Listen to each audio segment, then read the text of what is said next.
for June 11th, 2025, North Bennington Prudential Committee meeting.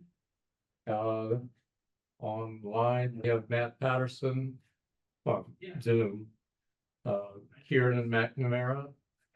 Matt's our vice chair, Kieran's a board member, Lori Elwell, our clerk, Doug Bucci, our treasurer, and myself, Ray Muller, I'm the chairperson, North Bennington Grade School District. And I think we'll open the meeting. I don't see anybody to give public comments. So we'll move to the finance report, which is the treasurer's report, basically. All right, can you hear me, Ray? Yes. Okay, perfect. So a couple of things. I'll hit a couple of things that you'll go over on the warrant, but it's part of my report too. So we have the bond payment, that is the annual payment due July 1st, which will get approved here shortly. So that is in the amount of $48,545, and I send that out via wire transfer on July 1st. So that will get taken care of. We have already filled out, well, I have already filled out the paperwork for the interest payment that we receive. And last email I got, that was scheduled to pay to us in July. And that pretty much covers the interest portion of the payment, which is $23,545. I don't have the exact amount, but it was in that range. What we'll get back for a payment there. So that, like I said, I think it was scheduled for July. So that will go through. The other, because the warrants are small this month, obviously we paid out all the year-end tuitions last month, and there's no village school tuition this month. So there is a check to the Village of North Bennington for $21,383.84. That is the final reconciliation from the state for overpayment of school tax portion. As you remember, this is the first year that the village is now paying in full, as opposed to holding back delinquent tax collection. So that is the amount that is the overpayment from the village to the school district. So now the district pays the village back that amount. And that's pretty consistent. I think last year's was around 19,000. So that's fairly consistent. The final reconciliation from the state, once they have all the final homesteads and non-homesteads and pupils and all those types of things. So that's what that check is for. My last item is the tax anticipation note is moving forward with M&T Bank. I've been back and forth with a gentleman by the name of Chuck Sharp, who's the lender that we're working with. I see Renee's on Zoom. She's been very helpful answering a couple of questions. Just like last year, well, a little bit better than last year, we know that the attorney is going to have to be involved again. So we brought her in right from the beginning. So hopefully it's a little smoother when we get to the closing packet portion. But I don't know yet if we'll have to have a special meeting like last year. I'm hopeful that since we don't technically usually have a meeting in July, that we can just have the board members approve the documents via email and then recertify it at the August meeting, since it's going to be the same. But we'll find out once we get to that piece. I don't think Dana's going to give you an opinion letter unless the board approves the documents for the document itself. Yeah. Which we don't have. Correct. Okay. Here's a consideration. Renee pointed out to me that we don't have a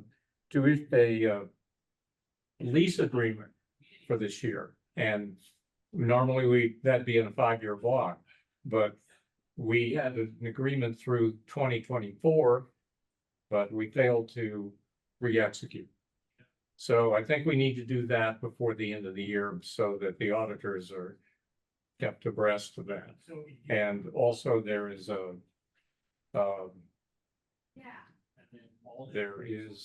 sorry, what's the other item there that goes with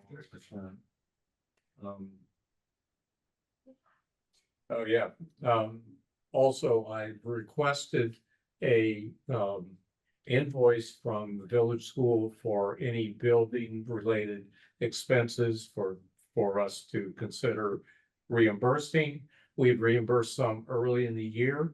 We haven't seen anything, so I think that's another reason for having a meeting right at the end, as close to the end of June as possible, to drag those costs into this year and to provide once we have paperwork, we can provide the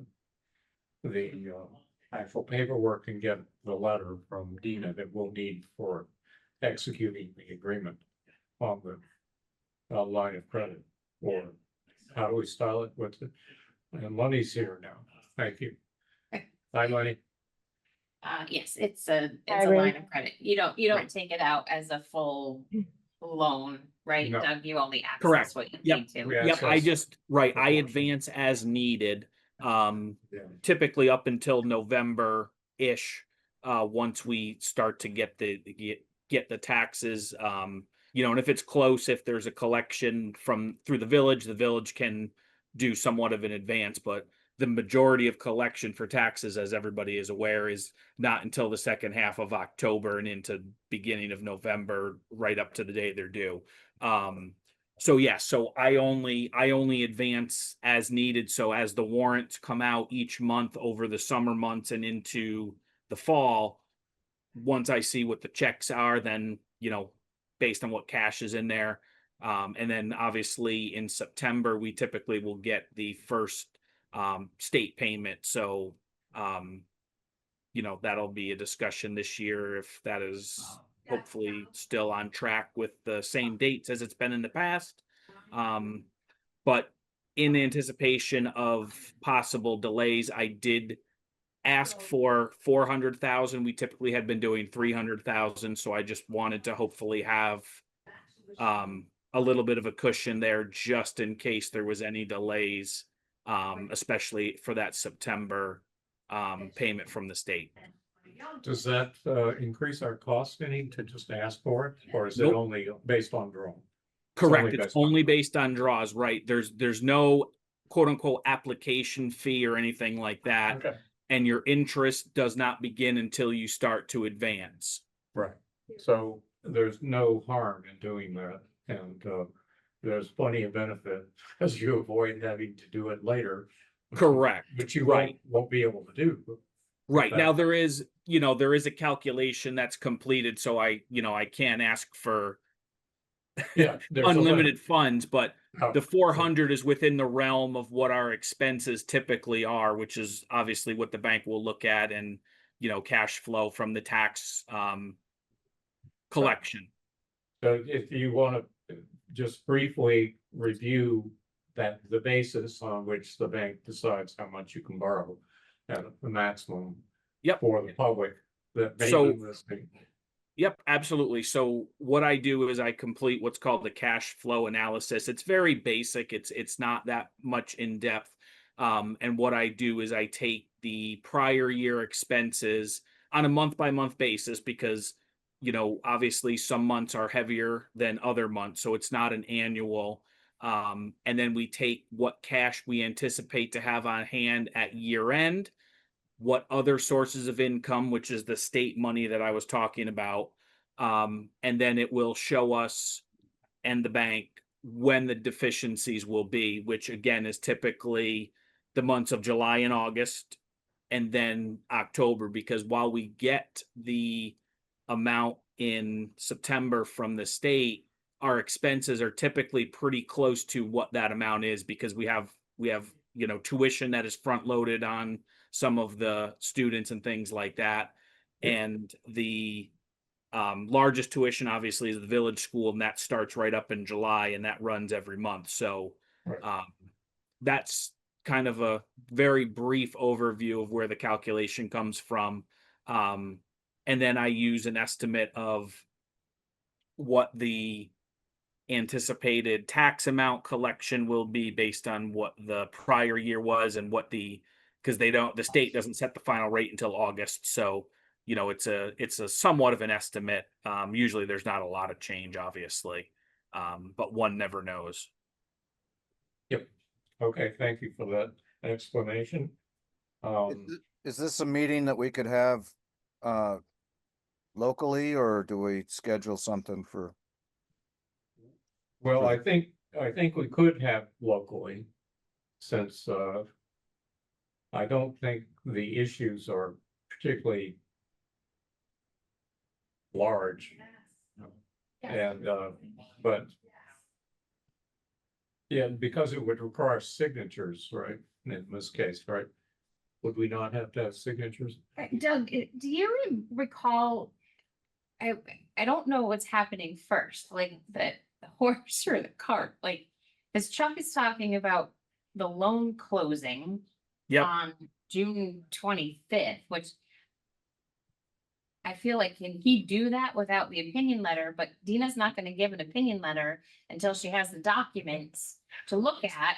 And the board can't approve them until, like, the bank generates them, so. Not Right, yet a so- copy of what the loan agreement is? Exactly. So Unsigned? typically what'll happen is the bank will have to have an estimated closing date in order to be able to get documents prepared so that the train stays on the tracks, basically.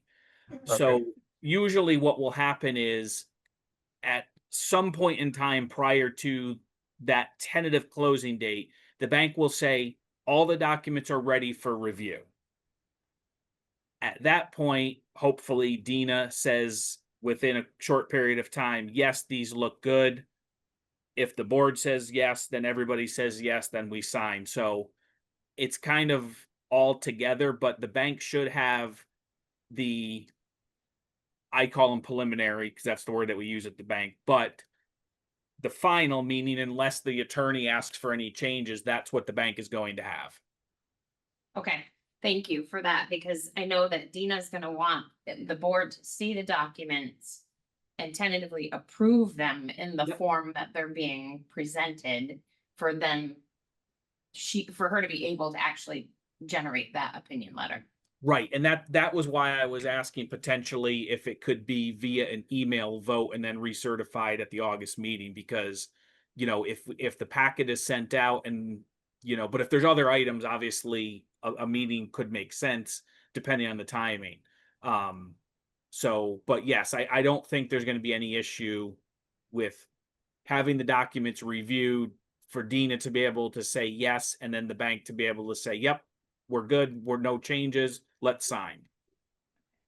Well, so the date you had was June 26th. That was June with the documents? 25th is what Chuck has in his correspondence about the loan closing, but I'm not entirely sure what that means in terms of us versus Right, and- their and- operations. Closing isn't what a lot of folks remember as closing. Typically, it's big all deal. e-sign. Yeah. So it's not that anybody necessarily has to get together to sign these. And typically, and I think this was the case last year too, the actual loan documents were only signed by Ray and myself. The board signed off on the packet, but Ray and I signed the actual M&T documents, I believe. But I don't know if it.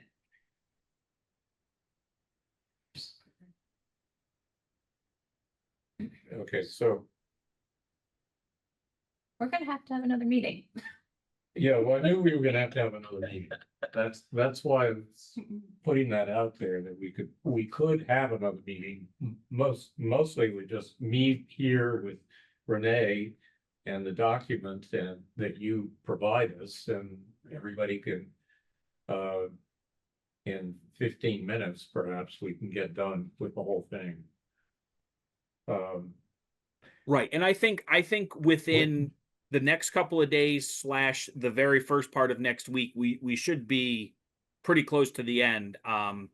Chuck had asked a question that Renee clarified, which actually was about the rents. He just responded that he said, okay, thank you. So I'm thinking that that's the last piece that they needed for their underwriting process. So Okay. hopefully within the next day or so, Chuck at M&T says, yep, we're good to go on our end. And then Dina hopefully can jump in and say, okay, this is our next step, and wrap it up sooner rather than later. Okay, so what, we'll get to that point when Dina says it's okay, and then we'll schedule this brief Zoom meeting, basically. And sign the document. Yep. And it Yep. was just you and Doug and Lori as the clerk as Right. well. Well, I do have this other thing about the lease, Mhm. and I can ask the board. I can't really ask the board tonight because I didn't put it on the agenda directly. So let's work this out. Doug, you and Renee can communicate with the bank, figure out when this document is going to be ready to be reviewed. Yep. And then we can move forward from there. Yeah, and that was, like I said, I brought Renee and Dina into the email chain much earlier this year than last year. Because it was a bit out of left field last year that the bank all of a sudden required the attorney to be involved, because that had never been done before in all the years that the district had been doing the tax anticipation note. So it seems kind of clunky now, but I don't think it's going to be. I think once the bank says we're ready to go, I think it's going to flow pretty easily. Okay, so once the bank says it's ready, then we can forward it to Dina with, I'll say that I'll look at it and I'll prove that we're going to sign it. Yep. And she can go ahead and say yay or nay. And my guess is, like I Yeah, said, yay. my guess is that the bank will send them to her automatically also for review, because I did introduce her via email as the attorney that will be handling it Okay. for the district. So So we may align a step there. She'll get it separately. She'll tell us it's okay, and then we'll meet. Yep, Meet we're good. briefly. Okay. Seems like an awful lot of work to take a little step. All right. Unless there's any other questions, that's all I've got. No, that's fine, and I appreciate your being here, explaining things. No problem. So, a brief remark on budget status. Looking at the budget controls document, if you look at the bottom line at the end, what, am I reading this right? There's an available balance of $550,000.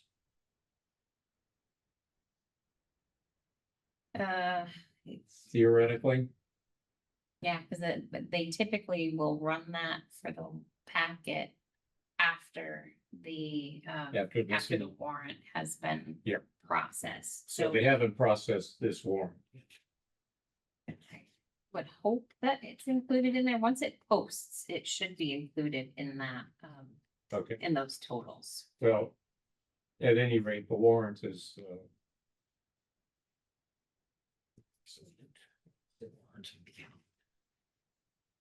warrant's $73,000, so it's not gonna affect this balance that much. Even if it's not in. At any rate, what that. We have that means a significant fund balance at some point, two years down the line for FY 27.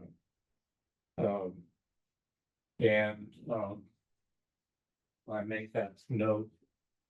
It's probably our usual sine curve of having been low and now we're going to be high in 2 years. At any rate.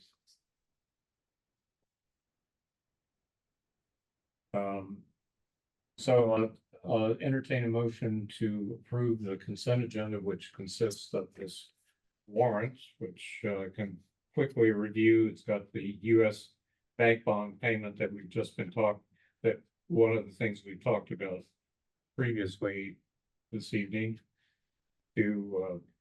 for the bond that was taken out in 2011 for improvements to the building, the heating system, and others, including the handicapped access to the first floor.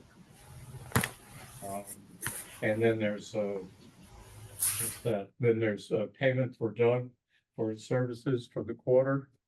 And then some accounts payable, most of which is reimbursing the village for an overpayment of tax revenue to the district, but also including Lori's fee for minutes for last month. And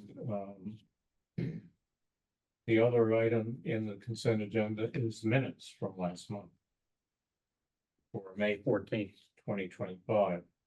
So entertain a motion to approve the consent agenda as a whole, as a package. So moved. Thank you.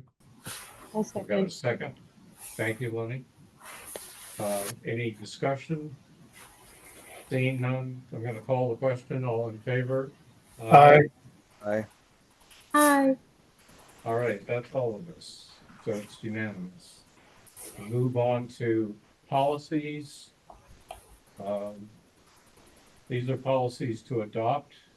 One is policy number 2600, superintendent of schools evaluation and review. I'll make a motion, we adopt it. I'll second. No discussion, I suppose. All in favor? Aye. Hi. I guess we have an assent of the child back there. Policy number 4100, alcohol and what is that? Alcohol and other drug-free workplace policy.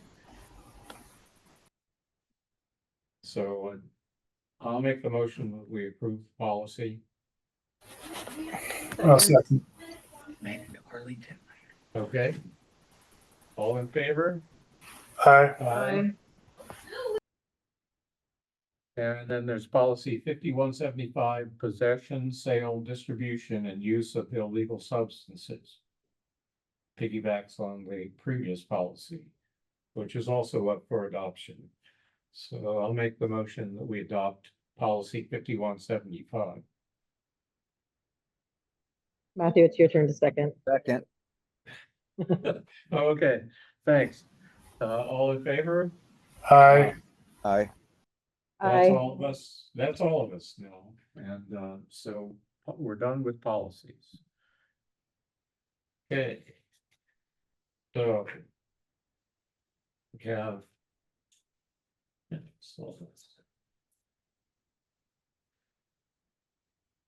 Down to the chair's report. I was hoping Tim would be here, but he's not. I looked up what's going on with the committee of conference regarding the education bill. We now have dueling counter proposals, basically. And I would, so I looked up the proposals and I sent all of you, emailed you a link to the proposals on the legislature's website.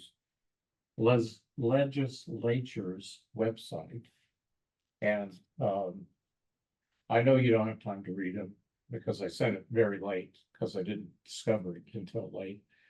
And I don't really expect you to read the whole thing because it's 150 pages, something like that. But there are some small, there's give back and forth between them. I was looking at the House version, which had a three color code for changes that were made to the document or their document. The Rural School Community Alliance, that's been fighting hard for rural schools in this battle with, to influence the legislature's decision here. And they pointed out that there was some decent changes in it, but it still left two things that were, from their perspective, were significant, important. One is that it allowed some ability for the community in which a school would be located that was going to be designated for closure to opine. I'm not sure whether that was a vote or not, it wasn't clear. But didn't really give them much chance of success, I think, from the structure of the description. And then there was one other item that they objected to, but this is still a work in progress. Seth Baumgart's I listened to on Monday, the 9th, and it's got a ways to go. And it's still looking like there is a chance that our district can, at least our school can survive in some way. Ray, I'm a member of the Rutland NAACP too, and I had gotten an email late this afternoon. I haven't had a chance to look over it. But they had some qualms as well with the current updates. Yep. In regards to equity for students in the state. I'm happy to forward that as well. I don't know how much that's on the radar for like the, there's the Rural Association and the SBA that I'm getting information from too. But I would love to kind of put that on our radar as well. Yes. In terms of what we're looking to achieve. I think the Rural Alliance is quite active on the equity front as well. Okay, good. Yep. But I can forward that to you as well. Sure. Just so that we have it in our rounds. Right. I mean, the Rural Alliance has been making interesting points about busing issues for small communities. And also, and the amount of time that children could be on buses. Also on the impact of closures on these small communities as having a very deleterious effect over time. And also they've been concerned about the democratic aspect of it, that you've got two parts to that. One is what I brought up on Monday, and I'm not the first person to do it, which is that, basically the foundation formula, if you allow no way for the community to vote up rating it or down rating it, then you in effect have removed the vote from local communities on budget. The budget is something given to you by the state as determined by metrics that are yet undecided, but currently they seem to be using data that doesn't come from Vermont. And the other aspect of that is that if you construct these larger districts and you have small boards of 5 members, as the governor proposed, I don't know what the House proposed actually, then you have cut smaller districts, smaller communities, pretty much out of influence on any decision that really affects them. And that's another way in which it's, I think, not very democratically acceptable. So that's all that's there, because they haven't done anything about adjusting the foundation formula. And the foundation formula is based on data that's also not Vermont data. It's more nationalized data. So there's still a long ways to go, and the governor has not said anything about relaxing his demand that there be something this legislative session. That's where it stands at the moment. Just to iterate what the key demands or key interests of the Rural Alliance. One, school closure requires a vote of the town prior to closure. Exempt class kindergarten from class size minimums. And there are some class size minimums in this new proposal that don't seem too onerous. Task force that includes rural perspectives and representation. Maintain the possibility of supervisory unions as opposed to SDs. Keep both in the mix, and I believe that this revised House version do keep that in the mix, supervisory unions. And a redistricting task force should have community input from smaller communities. And then, of course, they want an improvement in the foundation formula, grounded in robust research, Vermont-specific data, and respecting the state's geography and democratic traditions. So that's basically all I have to say on that. I follow it as much as I can get myself to bore down into the details. But it's become such a long-winded process. I will try to keep tracking it. I hope some of you will look at the stuff, but I guess I'm the point person for it. So, at any rate, enough of I that. feel like the SBA has been sending out pretty good updates consistently too. So that's been where I've Yeah. been getting a majority of my information. I didn't know if there was another space that I should be looking into in a more detailed way.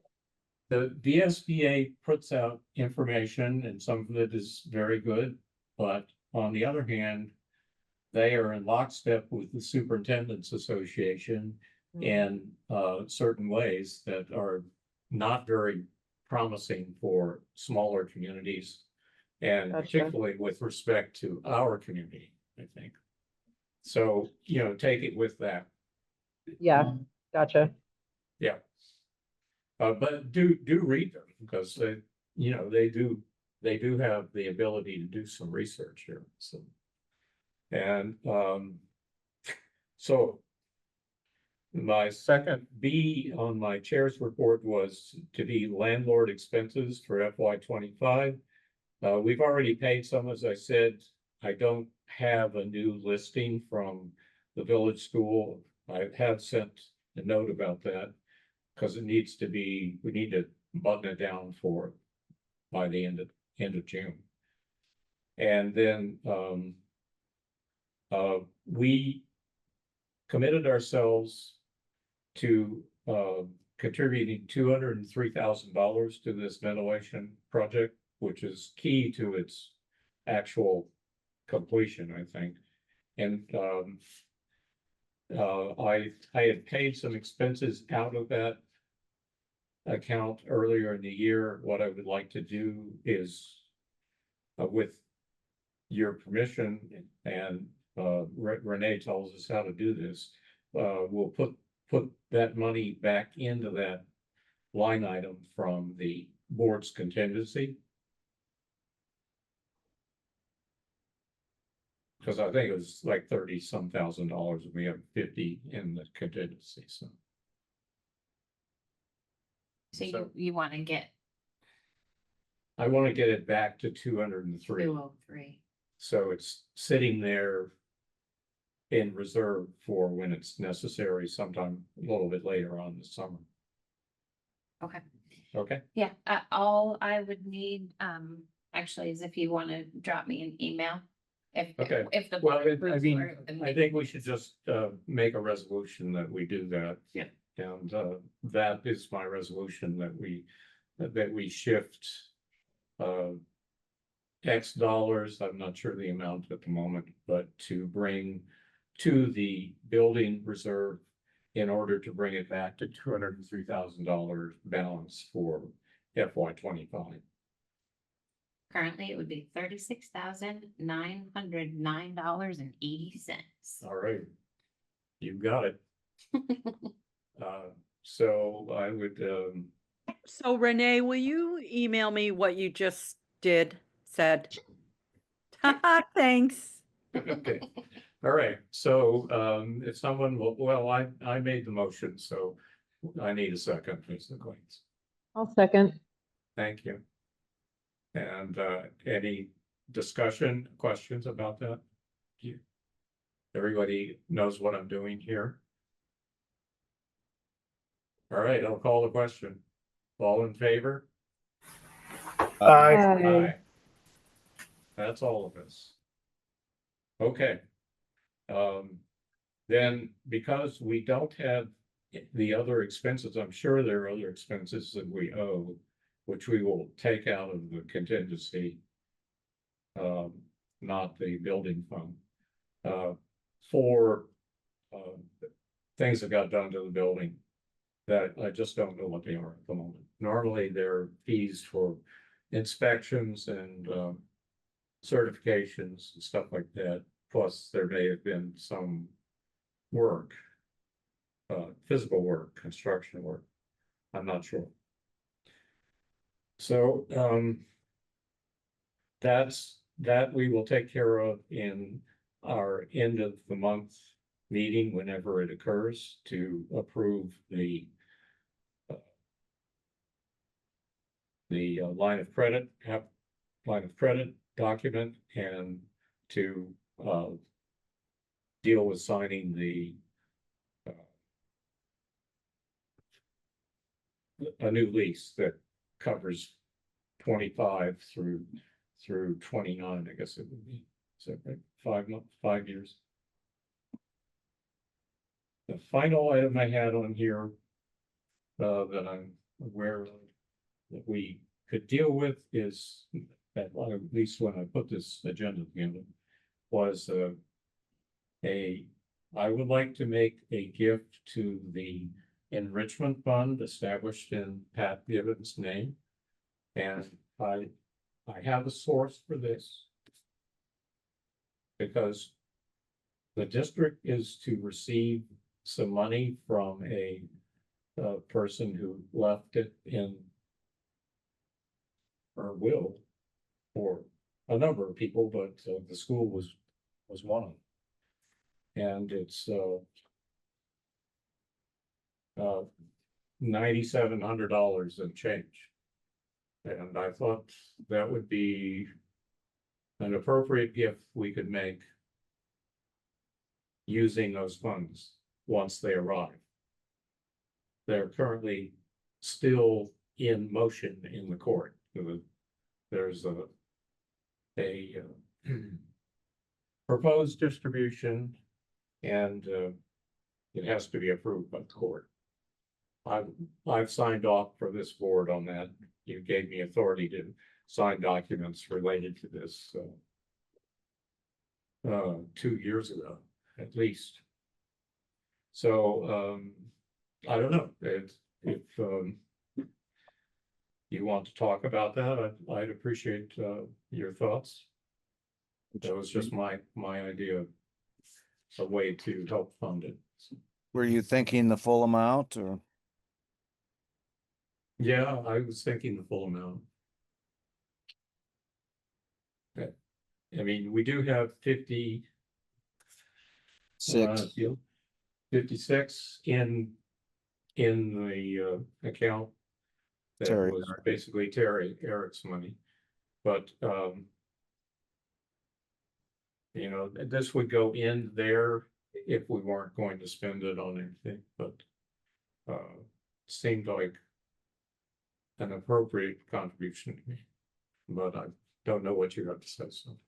Well, I think we can wait until we get closer Till to we it. get it, Yeah, yes. um, Well, I think it's worth committing to at least part of it, if not all of it. But a lot of things can happen. We don't know. Somebody shows up and contests it, or no, it's not contested. There's a complete distribution here to all the parties that were named in the will. And they're all taking the same amount as the district would get, the Gotcha. school.